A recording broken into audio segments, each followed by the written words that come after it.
Se fosse o filho de vocês, ficariam em silêncio? Essa foi a pergunta de Nataliele, mãe do Anthony, de 14 anos, que foi assassinado por Maria do Carmo Caldas Carneiro, que tem 77 anos e já tem em sua lista 2 assassinatos.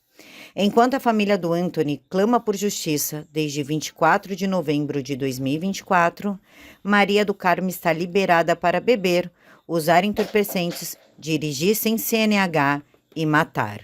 Nesta quarta-feira, 16 de julho de 2025, nós recebemos Nathaniele e Tiago, pais do Anthony, assassinado aos 14 anos de idade por Maria do Carmo.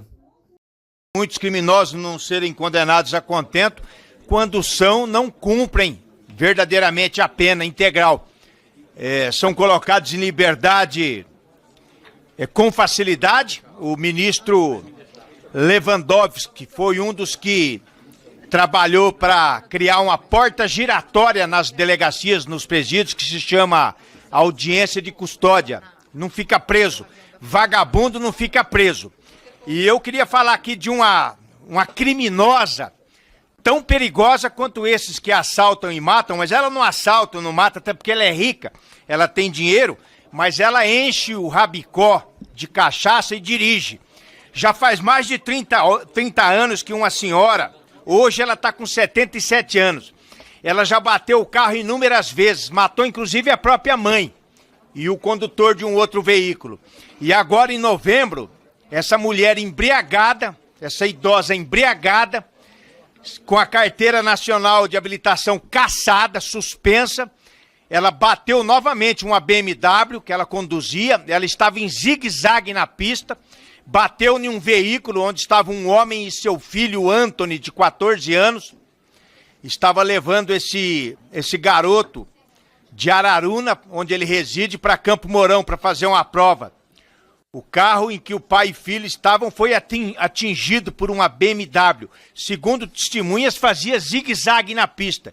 E o inquérito, conduzido pelo brilhante delegado Dr. Nilson, meu amigo pessoal de Campo Mourão, diz que essa senhora conduzia o veículo embriagada. Como sempre, né? Dirigindo embriagada. E com a habilitação suspensa. Ela matou o garoto, o Anthony. Eu tenho até aqui a foto. É uma judiação, viu, presidente? Uma criança, família desesperada, fazendo manifestações em frente ao Fórum de Campo Mourão, pedindo celeridade, elogiou o trabalho do delegado, mas diz que o juiz liberou essa senhora para cumprir prisão domiciliar sem tornozeleira, lá em Curitiba, onde ela tem uma outra casa, até porque ela é rica. E segundo informações que estão recebendo a família, ela está vivendo a vida normalmente lá, inclusive pode estar até dirigindo, tá? Uma senhora de 70, e eles estão preocupados que daqui 3 anos ela faz 80, e se for condenada ela não pode mais ir para um presídio comum. Essa senhora faz 30 anos que tira a vida de pessoas com uma arma perigosíssima, que é a cachaça ao volante. Minha senhora, cadeia pra senhora, demônio! Boa noite, pessoal. Sejam todos bem-vindos à TVD News 581 da Parabólica Digital e ao canal Silvio Navarro, esse mestre do jornalismo que nos abre espaço para poder atingir mais pessoas com a nossa mensagem. Hoje eu tenho o prazer de receber o senhor Luiz Tiago e a senhora Natiele, mãe do Anthony, que foi assassinado por uma senhora de 77 anos, que achou uma boa ideia pegar uma BMW sem CNH, alcoolizada e supostamente com uso de entorpecentes. Boa noite, senhor Luiz. Boa noite, Natiele. Oi. Muito obrigada por aceitar falar conosco. E eu já começo a pergunta. Quem era o Anthony? Olha, o Anthony era um menino diferente. Eu sempre falo para todos, o Anthony sempre muito educado. Quem conheceu ele, né, sempre tem comentado com a gente. Ele, um menino extremamente educado, né, honesto. E olha, a Natiele pode falar mais sobre ele. O meu filho, ele era um menino assim muito educado, né? Todas as professoras sempre comentavam sobre a educação dele, né? É um menino que nunca me deu trabalho nenhum na escola, né? Em questão de ser irresponsável ou qualquer outra coisa. Ele era um menino que ajudava a cuidar da irmã, né, que é a irmã mais nova. Ele tinha suas responsabilidades, ele também trabalhava junto na empresa nossa, né? Então ele já fazia ali toda a parte ali, ajudava na administração, então ele era um menino bem responsável. Ele era um menino que gostava muito de música, ele já tocava vários instrumentos, tocava guitarra, ele tocava bateria, tocava contrabaixo, ele estava compondo uma música, então era um menino assim bem autodidata, ele aprendia com muita facilidade, aprendia sozinho, e era um menino muito inteligente na escola também, já participou de Olimpíadas de Matemática, e era um menino incrível, assim, sabe? Não tinha o que reclamar dele. Até, inclusive, no dia do acidente, a gente mora a 20 quilômetros de Campo Mourão. Campo Mourão é uma cidade maior, né? A cidade que a gente mora, Araruna, tem em torno de 15 mil habitantes, né? Campo Mourão é uma cidade bem maior, mas bem grande mesmo, não vou saber expressar quantos habitantes tem lá, mas aí lá tem a UTF, né? E na UTF ia ter um curso técnico, né? E ele foi fazer essa prova nesse dia, nesse domingo. Então a gente levou ele de manhã, a gente foi de manhã, né? Passamos o dia, eu, ele, a minha esposa e a minha filha, né? Pequena, e 1 hora da tarde a gente deixou ele lá na escola para ele fazer essa prova, que era o sonho dele estudar lá, né? Estudar e fazer o curso técnico, né? Ele gostava muito da parte de computação, informática, e até me ajudava nessa área lá. E a gente deixou ele lá por volta das 4 horas. Eu fui lá buscar ele, né? E vindo embora foi a hora que aconteceu o acidente. Ele morreu com o gabarito da prova, né? Ele estava muito empolgado. Eu lembro que ele falou: pai, eu acho que eu fui bem, tô com o gabarito aqui. Eu conferi com alguns amigos e chegando lá eu vou ver. Ele estava muito empolgado, falando com um amigo no celular, né? Então isso que nos deixa mais tristes, sabe? Que era um menino que buscava os seus sonhos. E sempre, igual a minha esposa falou, sempre nos ajudando na empresa, né? Ele chegava, ele estudava na parte da manhã, na parte da tarde ele ia para a empresa, né? E pegava vassoura, varria, ajudava nós na parte de computadores, né? Em toda essa área. Então, desde pequeno, ele até tem algumas fotos ele ajudando a desmontar motores, né? Ele pequenininho ali, em torno dos seus 10, 11 anos, ele já ajudava nós. Não porque a gente falava: Antônio, você tem que trabalhar, mas ele queria já ter uma responsabilidade, já queria ajudar, e nem era em troca de algum valor, era só para ajudar mesmo, sabe? Inclusive, né, o que é triste é que, assim, no dia do acidente que ele foi fazer essa prova, quando eu cheguei lá no acidente, ele estava com o gabarito da prova dobradinho, assim, no meio da perna, cheio de sangue, ele estava segurando esse gabarito. Então, isso para mim é algo, assim, revoltante, porque ele queria buscar, ele tinha, né, ele queria ter o sonho dele ir atrás e foi interrompido por essa mulher. Senhor Luiz e senhora Natiele, eu posso perguntar para vocês quem é Maria do Carmo Caldas Carneiro, uma senhora de 77 anos que agiu como uma irresponsável de 18? Sim, essa mulher, ela é mulher de um ex-deputado federal, né, conhecido na nossa região. Essa mulher, ela já tem uma grande passagem no sistema do Detran, né, com várias multas, com excesso de velocidade, tem uma passagem pela polícia como embriaguez ao volante, né, várias reclamações dessa mulher.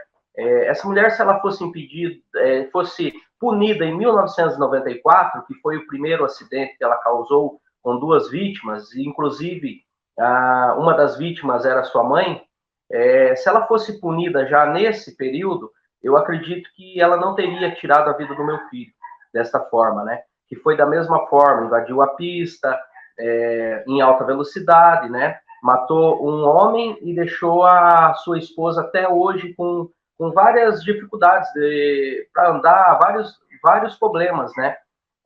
Então, essa mulher, ela vem já há muitos anos dando problema para a sociedade, né? E essa vez ela não foi julgada, o crime prescreveu, né? Então, o nosso Brasil precisa rever essas leis, né? A gente precisa estar revendo algumas leis, né? Que uma pessoa, essa mulher, ela não matou só o Anthony, né? Eu estava conversando com a minha esposa domingo, final de semana para a gente é difícil, porque era o final de semana que a gente estava unido, a família, né? Sempre a gente saía junto, tudo que a gente fazia era nós quatro juntos, né? Então, ela matou também a minha filha e me matou e matou a Natiele. Porque hoje a gente não tem mais um sonho de viajar, conhecer algum lugar, né? Esse ano de 2025 seria um ano que a gente estaria estabilizado, né? E era um ano que a gente tinha muitas viagens programadas, né? Para levar os nossos filhos a conhecer vários lugares, né? Então essa mulher tirou a vida do meu filho e ela não só matou o Anthony, mas também matou a família inteira, né? E ela, igual eu estava dizendo, ela é da alta sociedade de Campo Mourão. Então ela tem muita influência, né? Já outras vezes que ela atropelou, né? Pessoas, ficou tudo por isso mesmo, né? Como a gente diz aqui na nossa região, ficou por baixo dos panos. A gente tem prova, a gente não fala nada sem tiver provas, né? Ainda mais para lidar com uma pessoa influente, pessoa que tem um alto poder aquisitivo. Então a gente tem que tomar muito cuidado, né? Em torno do que a gente vai falar. Então a gente só fala com o que a gente tem prova, né? E são vários casos, né? Vários casos. E o Anthony foi mais uma vítima dela. Inclusive, né, essa senhora, além da longa ficha dela, né, que ela tem por infrações, né, por imprudência e multas, ela ainda nesse dia do acidente estava com a CNH dela suspensa. Então, ela não podia nem estar dirigindo nesse dia, né? Então, eu também vejo assim que alguém tinha que ter barrado ela, alguém, talvez um familiar, alguém sabia, né, que ela não podia estar no volante, podia ter feito isso, né? Por se tratar ainda de uma pessoa idosa, né? Tem que ter ali o amparo familiar também. Hoje o que a gente vê, a família, né, pessoas nos mandam, até pessoas da própria família dela, nos mandam fotos dos familiares vivendo a vida como se nada tivesse acontecido, né? E eu, a Natiele, a minha filha, meu sogro, minha sogra, minha mãe, meu pai, os familiares, nesse luto eterno, porque nada que a gente for fazer vai trazer o Anthony de volta, né? E o Anthony foi um menino que foi esperado, foi aguardado, né, e muito amado por todos, né, por todos os familiares. E essa mulher, ela acabou destruindo uma família, tirando a vida do inocente. Senhor Tiago e Natiele, vocês podem falar, o dia fatídico, se não me engano, foi 24 de novembro de 2024, o que de fato aconteceu, o que o Anthony fez de manhã, como vocês foram comunicados, a ida ao hospital, o que aconteceu, o que o laudo do ML apresentou? Sim, eu fui buscar o Anthony, né? Assim, como eu falei para você ali, a gente mora a cerca de 20 quilômetros de Campo Mourão, onde ele foi fazer a prova. E nesse dia, um dia normal, um domingo feliz, né? Todo domingo, normalmente, a gente saía para almoçar fora, em algum restaurante, eu, minha esposa e o Anthony e minha outra filha, Emanuele. E nesse dia, um domingo normal, a gente foi, almoçou em Campo Mourão, passamos no supermercado, fizemos uma compra, compramos algumas coisas para as crianças, e por volta de 1h, 1h30, começar a prova dele, a gente deixou ele no colégio, né? E aí a gente voltou para Araruna, né? A gente voltou para Araruna com a minha filha e ficamos aqui e ele ficou fazendo a prova. Por volta das 4h, 3 e pouquinho da tarde, ele mandou uma mensagem para minha esposa, falando que havia terminado a prova, que era para a gente buscar ele. E eu estava em casa, peguei, e até no momento minha esposa ia comigo, vou buscar ele, né, com a minha filha. E eu falei, não, Natiele, eu vou lá, sozinho, busco ele, e a gente já está aí. Peguei ele, né? Gente ia na igreja, né? A gente tinha um compromisso. No domingo, a gente faz parte do grupo do louvor, então ele também. Então, a minha esposa ficou se arrumando minha menina, e eu fui buscar ele. O acidente, por volta de 4h45, 4h46, eu estava voltando na minha mão, tudo certinho, normal. Tem vezes, tem dias que a gente faz esse trajeto, dia de semana, dia normal, em torno de 4, 5 vezes no dia, né? Então, é uma estrada que não tem acostamento, né? Não é pista dupla, é uma pista simples. E essa mulher, ela simplesmente, até relato de testemunhas, né? Ela podou muita gente em alta velocidade e chegou nessa determinada curva, ela invadiu a minha pista, né? Invadiu a minha pista, eu só lembro de falar, meu Deus, né? Segura Anthony, e tentei tirar o carro para não ter a colisão, né? E depois disso eu só fui acordar, eu lembro que estava pegando fogo na vegetação, o motor do carro dela saiu para o lado, né? Foi arrancado devido à velocidade que ela estava, né? O impacto ali, o motor do carro dela arrancou, ficou no barranco pegando fogo, aí pegou fogo na vegetação. Aí eu saí, tentei, o meu filho estava no meu ombro, para você ter uma ideia, desacordado. Até então eu pensei que ele tinha desmaiado igual eu, tentei falar com ele, tentei acordar ele, não consegui, saí para fora do carro.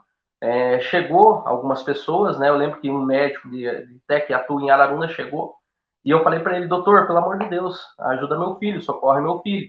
E saí.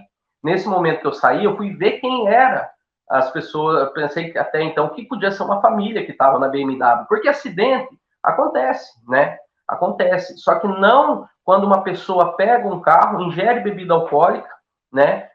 Faz o uso de outras substâncias, né? E daí pega um carro e começa a andar em alta velocidade sem ter uma noção, e acaba tirando a vida do inocente.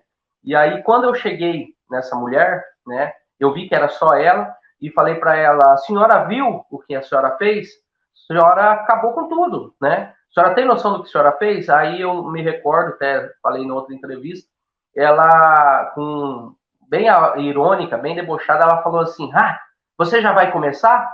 Sabe? Como se fosse normal o que ela tivesse feito. E aí eu fiquei até sem saber, entrei em choque, fiquei sem saber, voltei no carro, e aí tive a triste notícia, né? O médico falou, olha, infelizmente parece que seu filho não tem sinal de vida, infelizmente, ele não sobreviveu. Aí, um pouco antes, quando eu saí do carro, eu liguei para minha esposa, né? Falei para ela, era o único número de telefone, porque meu celular estava no bolso, mas quebrou na pancada, né? Eu tive vários problemas, cortei cortes na cabeça, nos braços, quebrei o pé, os dedos do pé, né? Devido à pancada. E aí me recordo que eu peguei um pouco antes e liguei para minha esposa. Falei, olha, o Anthony não está bem. A gente sofreu um acidente e o Anthony não está bem, vem para cá correndo. E aí, o que aconteceu? Ela pegou, saiu na rua, porque eu estava com o carro, ela estava sem carro, pediu para um desconhecido levar ela lá no local do acidente, e ela chegou em torno de 10 a 15 minutos, ela chegou no local do acidente, né? E só que aí eu vou deixar ela falar. Então, assim, para mim é até difícil, né, falar sobre esse dia, né? É muito traumático, mas assim, eu sei que é necessário, né, porque as pessoas vão passar pelo que a gente está passando. Então, assim, para mim foi um susto muito grande, né? Logo que eu recebi a notícia, o Thiago me falou assim, olha, uma mulher bateu aqui na gente e o Anthony não tá nada bem. E naquele momento eu já senti que tinha algo, a mãe sente, né? Eu já senti que tinha algo muito ruim. E naquele momento eu saí para fora da minha casa, aqui na frente da minha casa tem um bar, e eu pedi para alguém ali do bar me levar, né, até o local. E, graças a Deus, uma pessoa, né, se prontificou e me levou. Levou até eu e minha filha junto. E daí, nesse momento no carro, eu já fui ligando para meus pais, falando, o Thiago sofreu um acidente com o Anthony, vocês precisam ir imediatamente lá. Expliquei tudo e meu pai e a mãe foram com o carro deles, né? E até eles chegaram primeiro que eu. Assim que eu cheguei lá, eu falei com o rapaz, que eu nem conhecia esse rapaz, eu falei assim para ele, olha, moço, cuida da minha filha, tá? E naquele desespero, eu falei, cuida dela, que eu preciso lá ver o meu filho. E ele cuidou, né? Tava ali no carro e eu fui correndo. Eu lembro que eu desci do carro, tinha uma fila de carro. E eu lembro que eu peguei aquela BR correndo a pé, sabe? Eu nunca corri tanto na minha vida e eu fui passando todos os carros correndo a pé. E até que eu cheguei no local ali onde estava o acidente, no nosso carro batido, eu invadi, entrei lá dentro, naquele desespero, e abri a porta e olhei, meu filho não tinha vida. Eu tentei falar com ele, eu mexia com ele, eu falava, pelo amor de Deus, Antônio, fala comigo. E tinha muito sangue. E naquele momento, assim, eu fiquei desesperada e eu fiquei ali um tempo tentando falar com ele, e eu vi que não tinha o que fazer. E o bombeiro, né, o SAMU, chegou lá e viu os sinais vitais e falou para mim, ó, infelizmente ele veio a óbito. E nesse momento eu desmaiei. Eu nem lembro o que aconteceu. Para mim foi muito difícil. Depois eu acordei e tudo, né? Eu fiquei ali até eles retirarem, né, o Antônio do carro, né? Chegou o IML para retirar ele. E nesse momento, assim, eu me lembro, assim, que as pessoas estavam me ajudando, conversando comigo, né, tentando me acalmar. E nesse momento que o IML chegou para fazer a retirada dele, as pessoas fizeram uma barreira na minha frente. Todas elas tipo, deram as mãos, né, ficaram encostadas uma na outra para que eu não visse eles tirarem o Antônio do carro. Então, isso, assim, foi um choque muito, muito grande, sabe? Você se deparar com o seu filho sem vida, seu filho morto. E aconteceu que ele foi pro ML, né? Aí o meu pai e meu irmão, ele acompanhou, né? Foi até o IML. E lá, né, eles falaram que o Antônio sofreu um politraumatismo, né? Ele bateu, teve vários, né, fraturas no crânio e torácica, apendiculares, que é ali na parte do fêmur e braços, né, parte de fêmur, e acho que foi isso, né, Thiago? Politraumatismo foi.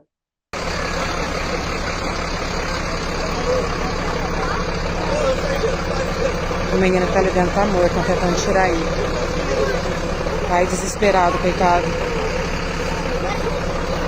A mãe acabou de chegar ali também, tá até passando mal. Menino novo.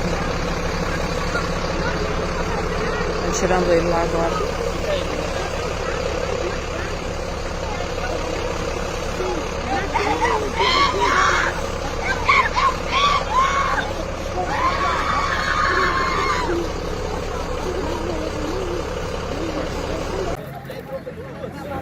Meu Deus, cara, o carro dela, o carro pegou do lado do menino, do carro lá. Não, esses carros novos assim já são feitos Não, pra mas sair tô falando assim, o dele lá pegou só do. Não se pegar de cheio, matava os dois. Nem ele saiu. Ele puxou, né? Hã? Ele puxou, né? Fica pra cá, não vai perto não, pode ficar longe. Que vai ter atendimento, fica pra cá. Foi de doido, cara. Ele ficou desesperado O que ela tá também. fazendo aí, meu Deus do céu? Ele vai pra um canto, Vai vai pro outro. aqui, ele é de Araruá também, depois do Brasil. A mulher é de Araruna? Não, ela não. Cara, a mulher, ó, ela veio assim, ó. Ela disse que deu mal súbito. Ah, mas como, cara? Para o carro, pelo amor de Deus, matou meu piá. Não, é foda. Nossa Senhora. Eu vi, eu tava atrás dele, eu tava Meu atrás daquele Deus. carro lá. Vai devagar, se eu venho, um ladinho assim. O carro do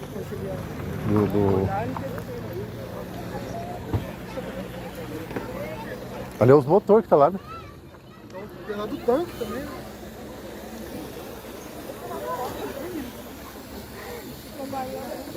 Eu não sei que hora que eu vou conseguir passar aí, porque...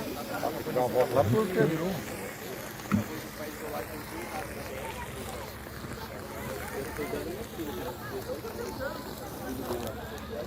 Minha Nossa Senhora. Aí o celular rodou na frente. Meu Deus.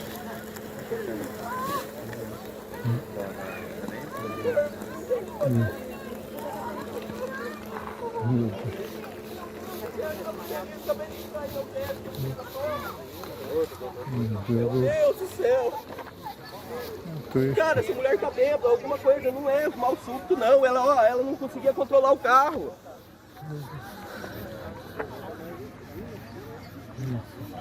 Vamos, amor. Eu tava indo embora para Araruna, cara. Você viu o que aconteceu? Hã? Ela tava muito coxada? Eu não consegui, eu não sei o que eu fazia, porque ela se perdeu na curva aqui. Por favor, dá esse depoimento. A mulher tá pensando que eu... Liga pra minha mulher.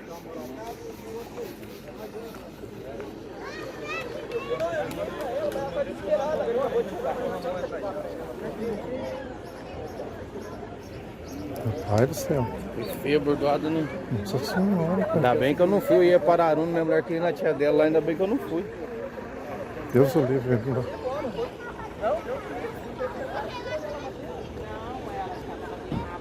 Eu tentei tirar, tentei tudo, cara.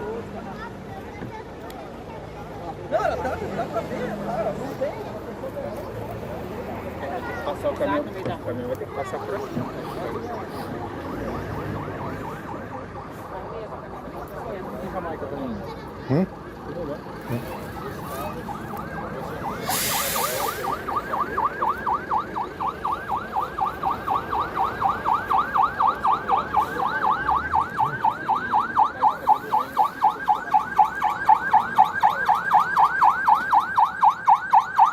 Quem é o dono da caminhonete?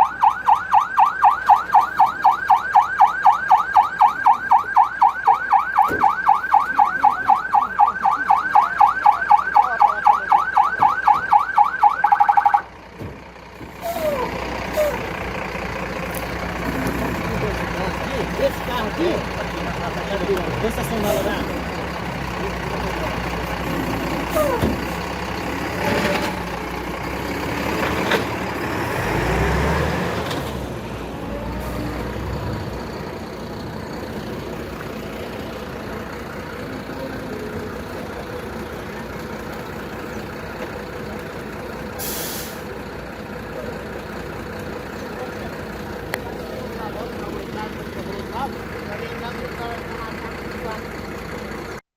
Então, assim, é muito difícil isso. Eu sempre falo a todos os pais que eu converso que é uma dor que eu jamais quero sentir na vida. E acredita, para mim é muito difícil fazer essas entrevistas por ser mãe e tudo, e isso mexe muito comigo. Eu gostaria de saber o que vocês acharam da investigação da polícia, do resultado. A gente vai entrar na história do médico, que está respondendo ali pelo CRM, porque vou aguardar os adjetivos do médico para daqui a pouco, mas teve um médico que se envolveu tentando proteger uma irresponsável, uma assassina, né? Uma pessoa assassina como essa Maria do Carmo. Eu gostaria de saber o que vocês acharam da investigação policial, de como a coisa andou. Olha, assim, a gente tem que até agradecer.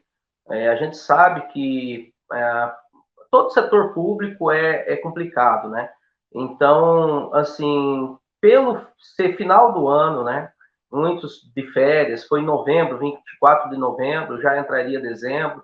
A gente sabe que vários órgãos param nesse final de ano, né? E assim, pela investigação, pelo final do inquérito, era o que a gente esperava, né? Ela foi indiciada por dolo eventual, né?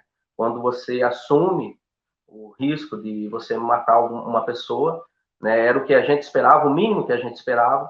E assim, a gente até fez um vídeo agradecendo o Dr. Nilson, que foi o delegado-chefe que fez que conduziu, né?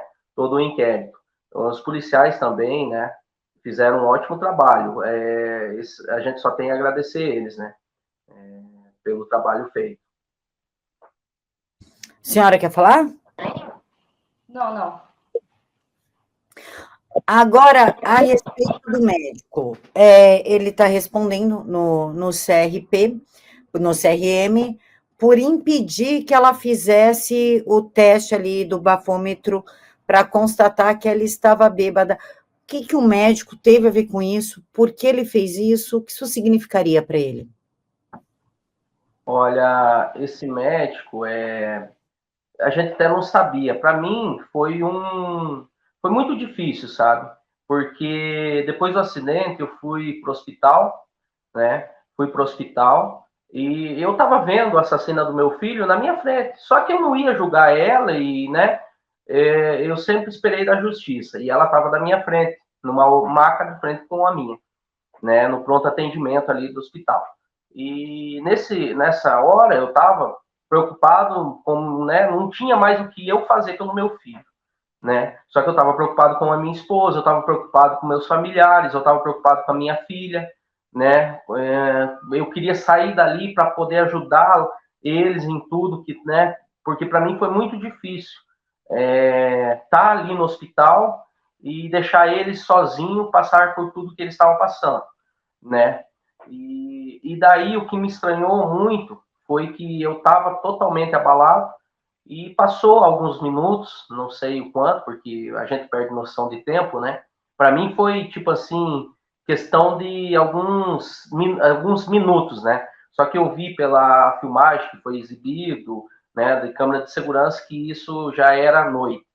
E me estranhou muito quando chegou os familiares dessa mulher, né, dentro do hospital, e chegou esse médico junto, né? Esse médico, ele é amigo da família e também parente, ele tem um grau de parentesco, né, dessa mulher.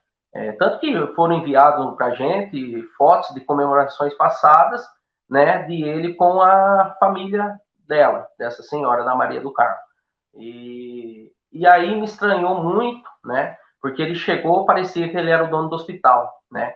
Ele já chegou, já foi até ela, ele voltou, ele acessou o computador, né, da Santa Casa, que é o hospital que a gente estava, acessou o prontuário, pediu o prontuário, e isso me trouxe muita estranheza, porque você imagina para um pai, você acabou de perder seu filho, você sabe que seu filho acabou de falecer, você está ali sem saber o que vai acontecer com você, aí você vê essa pessoa chegando e dando prioridade no começo.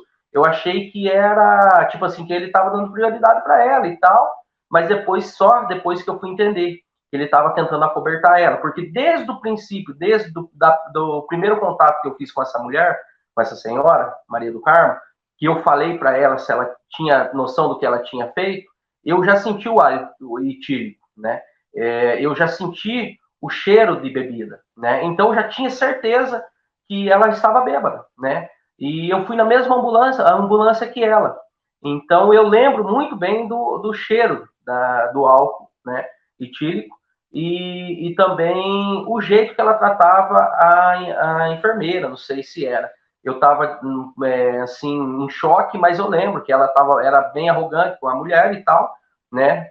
E a mulher estava ajudando ela e ela toda hora reclamando e tal. Então uma pessoa normal não faria o que ela fez. Então, nesse momento, eu tive certeza que ela estava sob o efeito de álcool. Tanto que alguns parentes meus foram na hora lá e eu falei, olha, tem que fazer o teste do bafômetro, ela tá bêbada e tal. E o pessoal, como já estava dentro do hospital, a minha família não teve muito o que fazer, né? E passado algum tempo, como eu estava dizendo, chegou esse médico. Ele acessou os computadores por mais de 40 minutos, ele pediu o prontuário, ele foi, ele olhou, ele perguntou para a enfermeira se já tinham tirado se tinham tirado o sangue dela. Isso aí eu me lembro bem, porque assim, ele se ele for ver, ele vai lembrar de mim, porque eu lembro que eu estava com a cabeça cortada e eu tentava, tipo assim, minha cama estava inclinada, só que eu tentava ficar sentado para mim ver o que ele estava fazendo, porque para mim foi muito estranho, né? E ele ainda falou para a enfermeira, tiraram o sangue? Ela falou, não. Ele falou, que bom que não tirou. Que bom que não tirou. Porque, assim, o que deu a entender é que a família, ele foi a pedido da família. E a família sabe que ela estava alcoolizada e estava sob efeito de alguma substância, né? Então, por que de não tirar o sangue? Porque eu me propus a fazer o teste do bafômetro, tirar sangue, podia fazer o que quisesse fazer, entendeu? Quando a gente não deve, a gente não teme, né? E ainda mais a gente quer provar que a gente está em condições, né? Então ele acessou o computador, ele conversou com todo mundo, ele ficou sentado por um bom tempo, né? E assim, um pouco antes dos policiais chegarem, eu perguntei para uma enfermeira, não sei se era uma enfermeira, uma médica, o que era. Falei, ela vai fazer o teste do bafômetro? E essa mulher falou sim, ela concordou, ela vai fazer. Normalmente a pessoa, quando ela está embriagada, se o policial chegar, quando ela está muito embriagada, ela aceita fazer. Normalmente é assim, a pessoa perde noção de tudo, né? E até então falaram para mim que ela iria fazer. E aí eu só fui saber que ela não fez depois que eu já tinha saído do hospital, né? Depois que eu fui saber que ela não fez, não fizeram um exame de nada. E o que eu me lembro do médico sentado na cadeira, ele estava pro meu lado, né? porque lá era um balcão no meio, que eu me lembro, e as máquinas ficavam nas laterais das paredes, e no meio ficava ali os médicos com os computadores. Eu me lembro que ele sentou do meu lado, ficou sentado um pouco, chegou os policiais rodoviários, né, militares, com o teste, e eu me lembro que, eu não me lembro bem como ele falou, mas é alguma coisa assim, não, eu não autorizo, como se ele mandasse no hospital e nela, né? Ele falou que ele não autorizava fazer o teste, e até tem um vídeo que ele aparece assim, fazendo não com o dedo, né? E ele vai, o policial já estava com o equipamento montado para fazer o teste, e ele se levanta e vai lá e não deixa ela fazer, né? Aí o que acontece? Os policiais retornam, desmontam o aparelho, ele conversa, eu acho que uma policial civil, né? Não sei o que eles conversam, que eu não consegui escutar. E aí ele fica mais um tempo, eu acho que ele fica até ela ser transferida para outro hospital, para fazer outros exames. Ela foi transferida primeiro, e depois eu fui transferido também nesse outro mesmo hospital para fazer alguns exames, né? E depois disso, daí eu não vi mais esse médico, não vi mais ela também. Mas ele a todo momento, ele foi a pedido da família, né, para proteger ela, simplesmente para proteger. E aí eu fico com essa dúvida, né? Podia ser qualquer um que estivesse passando naquele local, né, onde eu passei com meu filho, que aconteceu esse acidente. E se fosse ele com a família dele, né, o que ele faria, né? Se fosse qualquer um podia estar passando nesse local. Infelizmente, aconteceu com a minha família. É uma dor que a gente não deseja para ninguém, para ninguém. E aí essa pessoa vai tentar cobertar, né? Uma pessoa que está errada, não podia estar dirigindo, estava em alta velocidade, bêbada, né? Então, a minha pergunta é, e se fosse com um parente dele, um familiar dele, um conhecido dele? Será que ele agiria da mesma forma, tentar cobertar uma assassina? Tanto é que esse médico foi aberto, né, um inquérito, a polícia abriu um inquérito, esse inquérito foi concluído nessa semana passada, e nesse inquérito a própria policial, os policiais ali, o bombeiro, falou que realmente ele não deixou ser feito o teste do bafômetro. Ele não deixou fazer. E foi concluído, então, com a fraude processual. Então, ele está sendo indiciado por fraude processual, né? A polícia concluiu um inquérito e viu que houve fraude processual, né? No caso, contra o Estado. A gente está vendo se a gente vai ter algum processo contra ele, porque, assim, para mim foi bem difícil. Não sabemos ainda. A gente só queria que ele falasse a verdade, né? E aí a pessoa, além de estar errada, ainda quer acobertar uma assassina, né? Então, a gente está estudando qual as maneiras aí, né, perante a lei, mas o inquérito concluiu que houve fraude, né? Que foi ele negligente, né? Que ele fez tudo isso. E do CRM é uma investigação à parte, né? É um processo, como se fosse um processo administrativo do CRM. Uma sindicância, né? Até a minha esposa que fez a denúncia, o CRM acatou, depois a gente colocou a nossa advogada no processo e estamos acompanhando. Qual era o principal sonho do Anthony? O que ele gostaria de ter sido? Olha, o Anthony, ele gostava muito dessa parte de informática, né? Até ele foi fazer essa prova, que era um curso técnico na qual área, não sei? De programação. Então, ele gostava muito. O computador dele, ele montava, ele ajudava, arrumava o computador estragado dos amigos, né? Ele gostava muito de ajudar os amiguinhos. Então, ele gostava dessa área de computador, né? Assim, ele chegou, né, a conversar comigo sobre o que ele ia fazer, né, a faculdade, ele já estava pensando, e ele falou, mãe, eu quero fazer engenharia de software, né? Eu sou engenheira, né? E ele falou assim, mãe, eu quero também fazer, só que eu quero fazer engenharia de software. Eu falei, tudo bem, Anthony, vai que você vai conseguir, né? E vai dar tudo certo. Mas, infelizmente, aconteceu isso, né? E impediu ele de ser quem ele queria ser. A gente pode dizer que a Maria do Carmo, ela tem passe livre para matar? Eu não entendi a pergunta. A gente pode dizer que a Maria do Carmo, ela tem passe livre, ela está liberada para matar?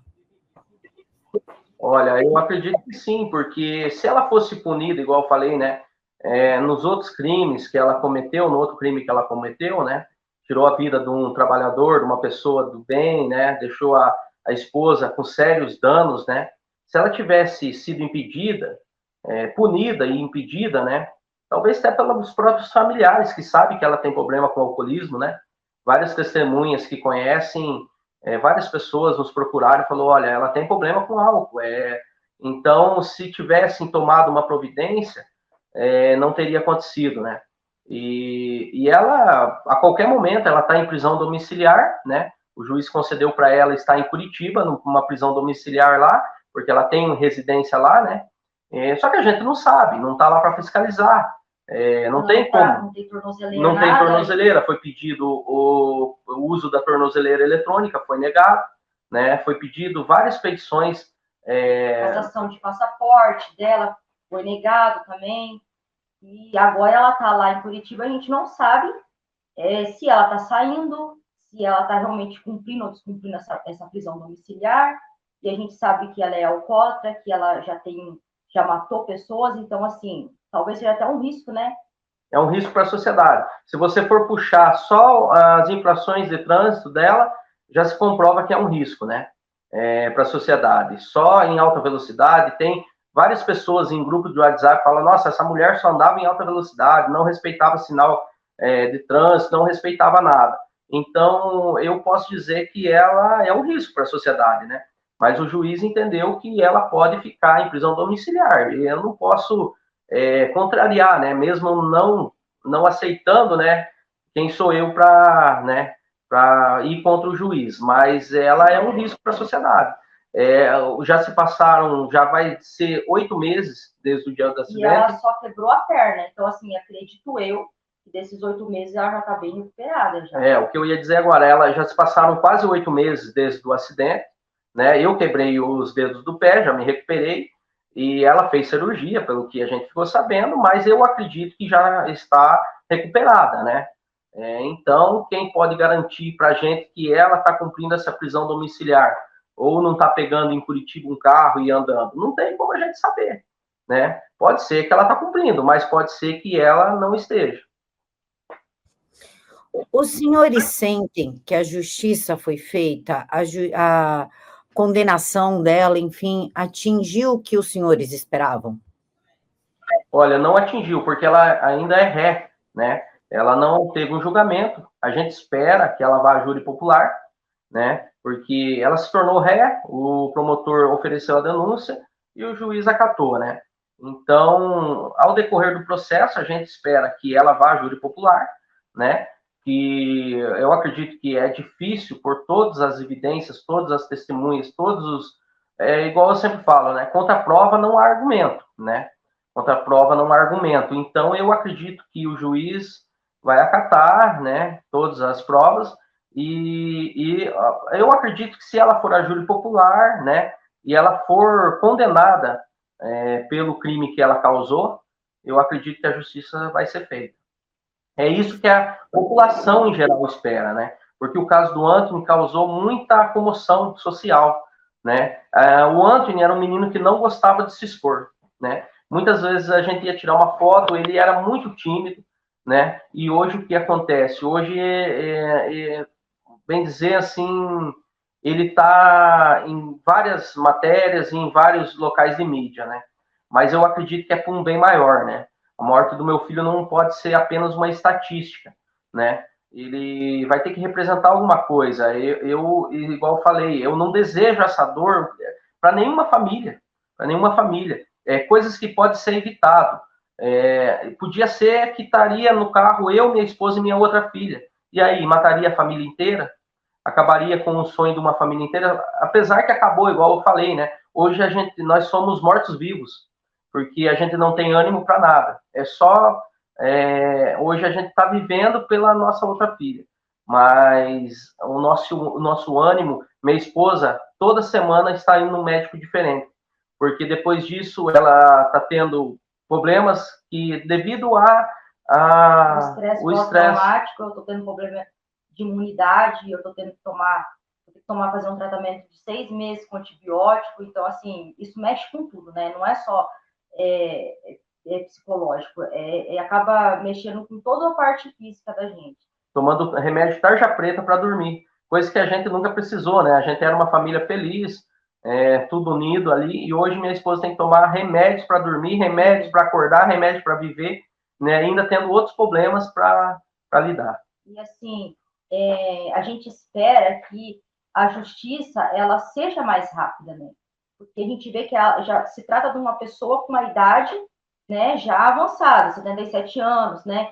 Então a gente espera que a justiça ela ande mais rápido e que essa condenação ela chegue até para que sirva de exemplo para a sociedade, para que sirva de exemplo que não é porque a pessoa ela é idosa que ela não vai, ela é livre, né, de condenação. Ela tem que ter uma condenação, né? Então a gente espera que essa condenação venha rápido. E assim, a pessoa, igual ela falou, a pessoa é idosa, né? Ela é idosa para matar, daí ela se torna idosa. Mas para beber, para pegar um carro, uma BMW, um carro de alto padrão, de luxo, e sair matando as pessoas, daí ela não é idosa, né? Ela só é idosa na hora que daí acontece alguma coisa. Daí lembro que é uma pessoa idosa. Mas na hora que ela estava bebendo, fazendo uso de alguma outra substância, ela não é idosa, né? Então, é isso que a gente fica indignado, sabe? Eu vou fazer uma pergunta para vocês, que vocês podem até considerar incômoda, mas é importante, eu estou fazendo isso para todos os pais. Direitos humanos. Direitos humanos a gente sempre vê defendendo bandidos, sempre vê do lado do criminoso, sempre vê ajudando quem não deveria ajudar. Vocês receberam alguma ajuda dos direitos humanos? Eles ofereceram tratamento psicológico, eles ofereceram apoio, ofereceram dinheiro, eles ofereceram alguma coisa para vocês? Olha, para nós, direitos humanos é o que você acabou de falar, é uma vergonha.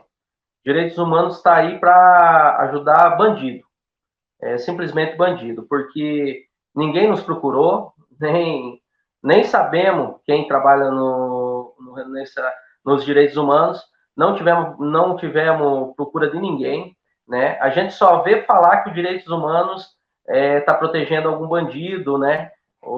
Mas com a gente, com todas essas pessoas, famílias, né, que teve muitas percas, nunca ouvi falar, né? Então, com nós, ninguém nos procurou, não teve procura, não teve um amparo nenhum. E da parte familiar deles também, ninguém, falta de empatia, né? Porque ninguém veio, ninguém quis conversar, ninguém quis ver se a gente estava precisando de alguma coisa. Então, isso é muita falta de empatia mesmo. A respeito da prisão domiciliar que essa senhora deveria estar, e não está, né? Porque não tem tornozeleira eletrônica, não tem nada, mas por conta da idade dela, como o senhor disse, senhor Luiz, ela é uma idosa para responder pelos crimes, mas não é idosa para estar na bagunça. Vocês acham justo, no caso dela, a prisão domiciliar? Olha, eu não acho justo porque se fosse um senhor aí que tivesse roubado talvez uma galinha do vizinho ali para alimentar sua família e a polícia pegasse, eu tenho certeza que ele estaria preso. Se fosse eu que tivesse ocasionado o acidente, eu tenho quase essa absoluta certeza que eu estaria preso, né? Se eu tivesse na condição dela.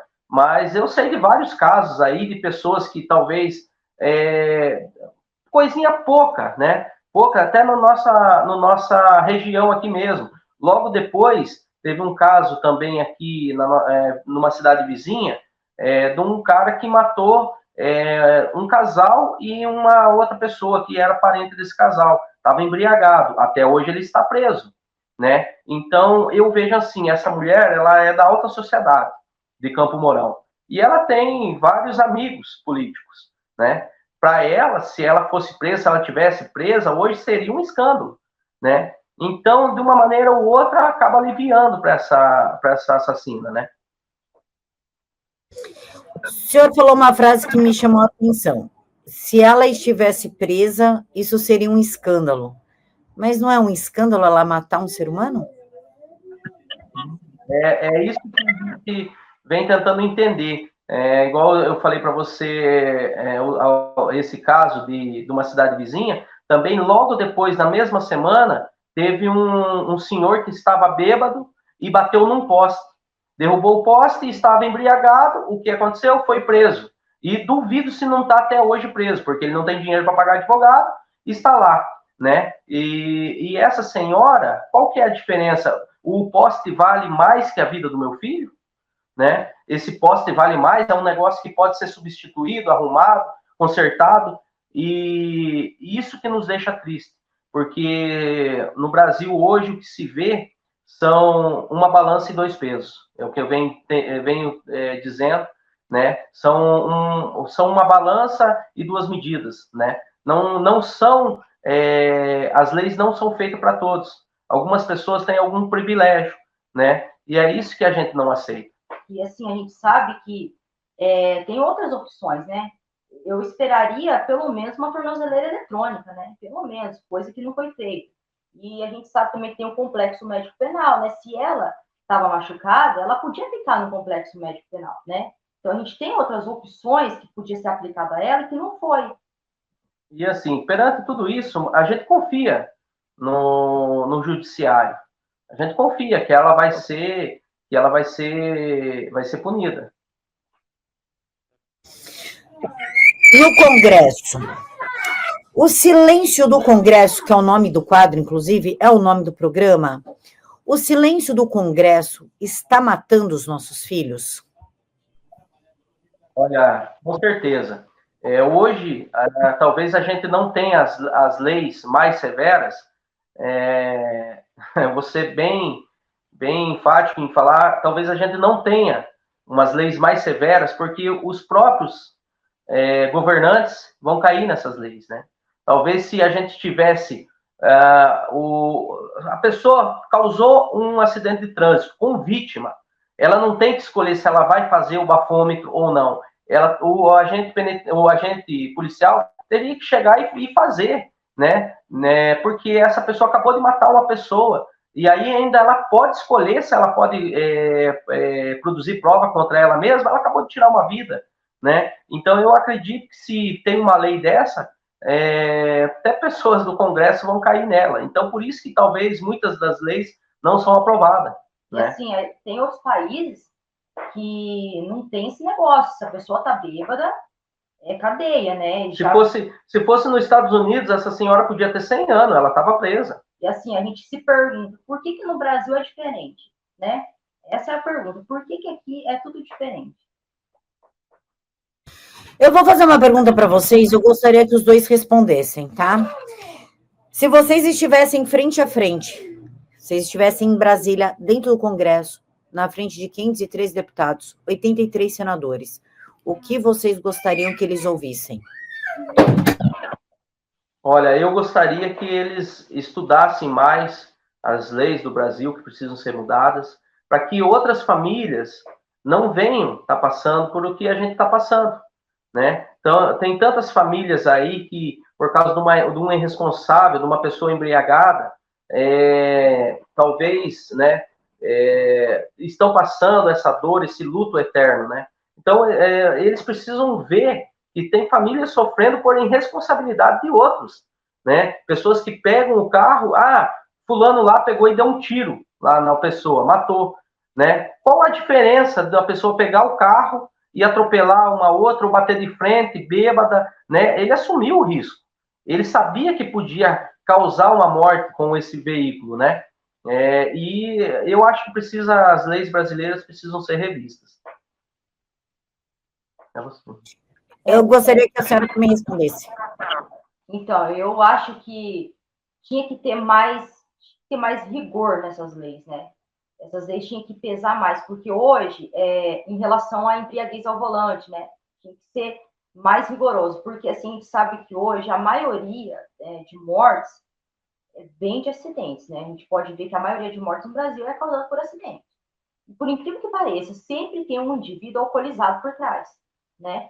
E provoca muitas vezes o acidente. Então, isso é alarmante, porque o índice de embriaguez ao volante no Brasil é muito grande.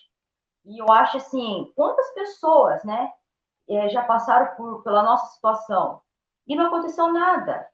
E eu acho que isso daí tinha que ser mudado, tinha que ser revisto, né? Os nossos deputados, né, governadores, tinham que ver isso e mudar essa lei, porque chega, né? Basta. É muita gente alcoolizada, pegando na direção do volante e matando pessoas inocentes.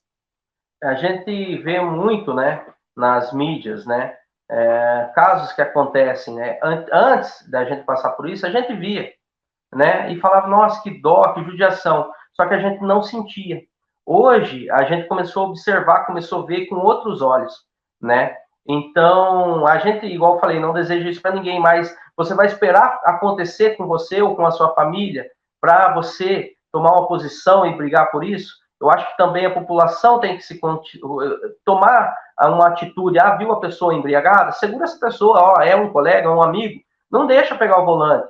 Ah, é um desconhecido. Vai pegar o volante e liga para a polícia. Liga para a polícia e denuncia. Fala, olha, tem um indivíduo do carro tal, placa tal, alcoolizado, e talvez você vai impedir que uma família venha a ser destruída. Perfeito. Agora eu gostaria que vocês saíssem um pouco do discurso, do crime em si, do que nós estamos falando agora, se colocassem no que vocês são, no papel de mãe e pai do Anthony, e me respondessem o seguinte: quando vocês se encontrarem com o Anthony, o que vocês gostariam de falar para ele? Olha, assim, é o que eu penso todo dia. Hoje a gente chegou em casa, nós estamos no quarto do Anthony. É bem difícil até. É bem difícil falar, mas para nós como a gente trabalha junto, então qualquer coisinha que a gente vai fazer, a gente lembra do Anthony. Hoje minha esposa, nós estávamos trabalhando, minha esposa falou assim, nossa, que saudade do Anthony, das risadas dele, da gargalhada dele, de tudo, né, que a gente vivia, porque na parte da tarde a gente ficava junto. E hoje, se eu encontrasse o Anthony, eu queria abraçar ele e falar, Anthony, a sua morte não foi em vão. Nós lutamos por justiça, nós tentamos, fizemos o nosso possível, né? E dar um abraço muito apertado nele, né? E matar a saudade. Eu acho que faço as palavras do Thiago a minha. A primeira coisa que eu ia fazer, né? Eu ia abraçar ele muito, né? E eu ia falar, Anthony, eu lutei por você, né? E enquanto eu estive aqui na Terra, eu lutei por você e eu fiz justiça por você.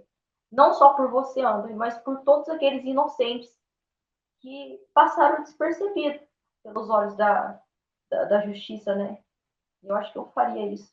O Anthony, há um tempo atrás, eu tive acesso ao celular dele, né? Quebrou o celularzinho dele, um amigo nosso conseguiu consertar e eu tive acesso.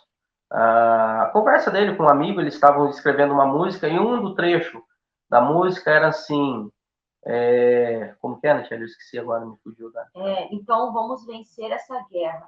Dinheiro não é tudo nessa grande miséria.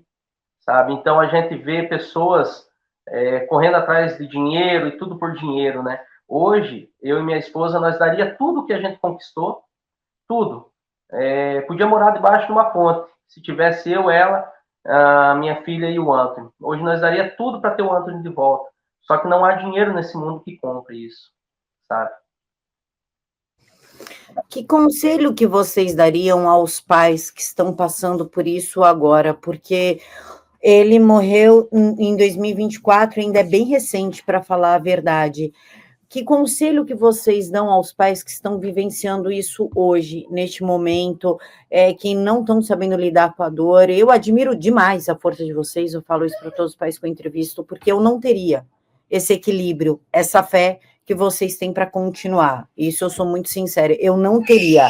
E a fé de vocês e a força é um exemplo para mim, até para não reclamar de coisas banais da vida, porque a dor de vocês é inimaginável, não existe uma dor desse tamanho.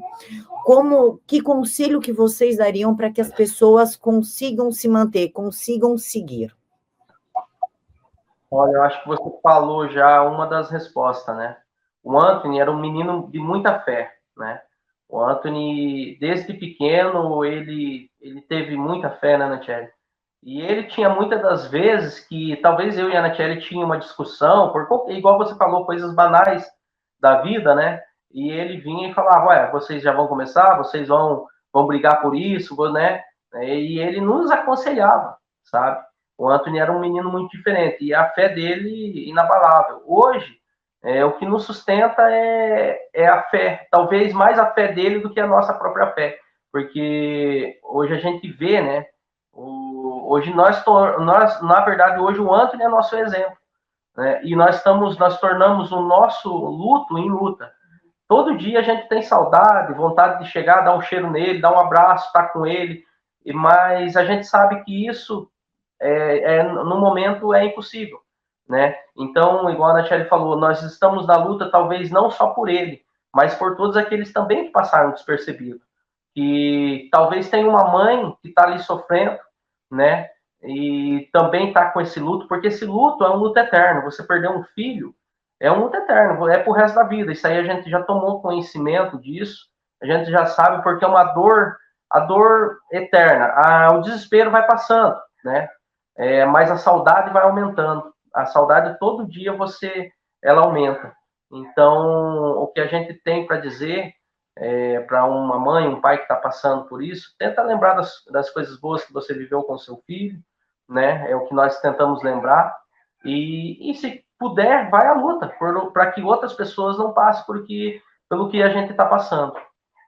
Assim, hoje eu vejo que muitas vezes acontece esse tipo de tragédia, nesses acidentes, e muitas vezes o choque, né, de realidade ali, o sentimento de tristeza, de perda é tão grande.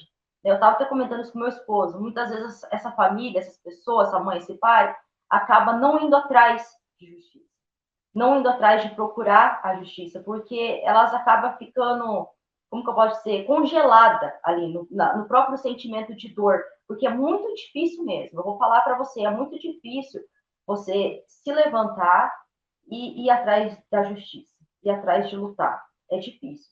E só que assim, como que eu posso dizer? Existe uma recompensa, né? Quando você faz isso. Então, assim, o que eu diria hoje para um pai e para uma mãe é que, como o Thiago falou, lembre-se dos momentos bons e vai à luta, sabe?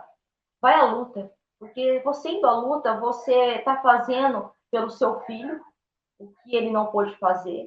E você está fazendo também por outras pessoas o que elas também não pôde fazer.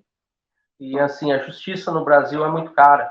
Muitas famílias não têm condição, talvez, de pagar um advogado, né? Mas se um cara vai lá e mata, dá um tiro numa pessoa, no outro dia tem um advogado, defensor público, para defender esse bandido. Só que tem muitas famílias que não têm um defensor público para defender ou para, né, para condenar o assassino do seu filho, mas para defender bandido, tem, sabe? E a justiça hoje, para você, várias vezes a gente pensou em desistir, porque a gente acaba gastando. A gente tem 3 advogados nesse caso do Anthony, né? E tudo custa caro no Brasil, infelizmente, custa caro. E muitas famílias, quando veem isso, né? São várias etapas dentro de um processo, quando elas chegam e vê a realidade, acabam desistindo, também por falta de condição financeira, né? Então, e pela própria demora também. Pela própria demora também. Mas se o Ministério Público, né, viu ali, podia agilizar, podia ver, né, que eu tenho uma família sofrendo, que está uma família lutada por um assassino, e tomar as providências, né? Há alguma coisa que vocês gostariam de ter falado, que eu acabei não perguntando, que vocês querem falar? Olha, eu acho que a gente falou tudo. Falou tudo. Eu gostaria de agradecer a presença de vocês, a força de vocês, por trazer essa experiência sem titubear, trazendo essa experiência com muito amor, com muita fé e ensinando a todos nós o exemplo de força de resiliência. Sim, a gente está, igual a gente falou, né? Não é fácil para mim, para a Natiele, né, aí, mas igual a gente falou, a gente está para que outras pessoas, outras famílias não passem pelo que a gente está passando, sabe? Se a gente puder evitar que seja uma família, né, Tiago, a gente já vai ter cumprido o nosso propósito aqui nessa terra. Se a gente puder evitar mortes, a gente já vai ter cumprido o nosso propósito. Então, tudo tem um propósito. Eu acredito que o nosso propósito hoje é isso, né? É fazer a justiça, é correr atrás da justiça e tentar mudar o que puder mudar no nosso Brasil, né?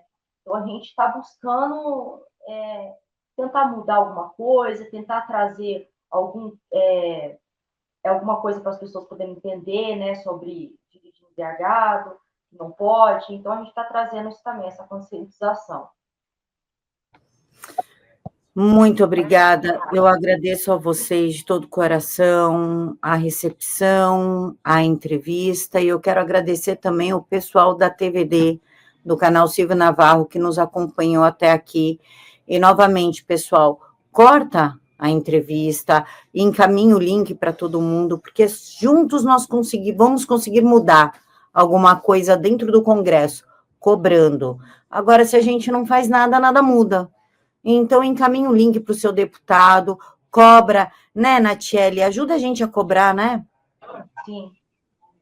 Sim, a gente tem cobrado alguns deputados, até teve falas de alguns deputados, né?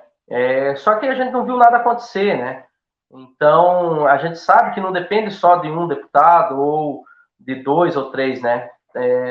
Então, a gente sabe que é bem difícil, mas devagar a gente vai conseguir mudar, sim. É que nem você disse, a gente tem fé, né? E a fé, ela move montanhas, né? Então, a gente tem fé e a gente vai lutar, né? Então, eu acredito que alguma coisa positiva vai surgir disso, né? Mas, assim, as pessoas precisam também fazer a parte delas, né? Tá ajudando, tá em cima, tá cobrando. Por isso que eu peço a vocês, vamos cobrar, porque juntos somos mais fortes. Eles que estão lá dentro, eles não nos fazem um favor, eles são nossos empregados. E eles têm que atender aos anseios da sociedade, e os anseios da sociedade é por mais segurança, é por punições de verdade, porque o silêncio do Congresso está matando os nossos filhos. Pessoal, eu quero desejar uma ótima noite para vocês, e a gente se encontra aqui no mesmo horário, quinta-feira. Fiquem todos com Deus e até mais.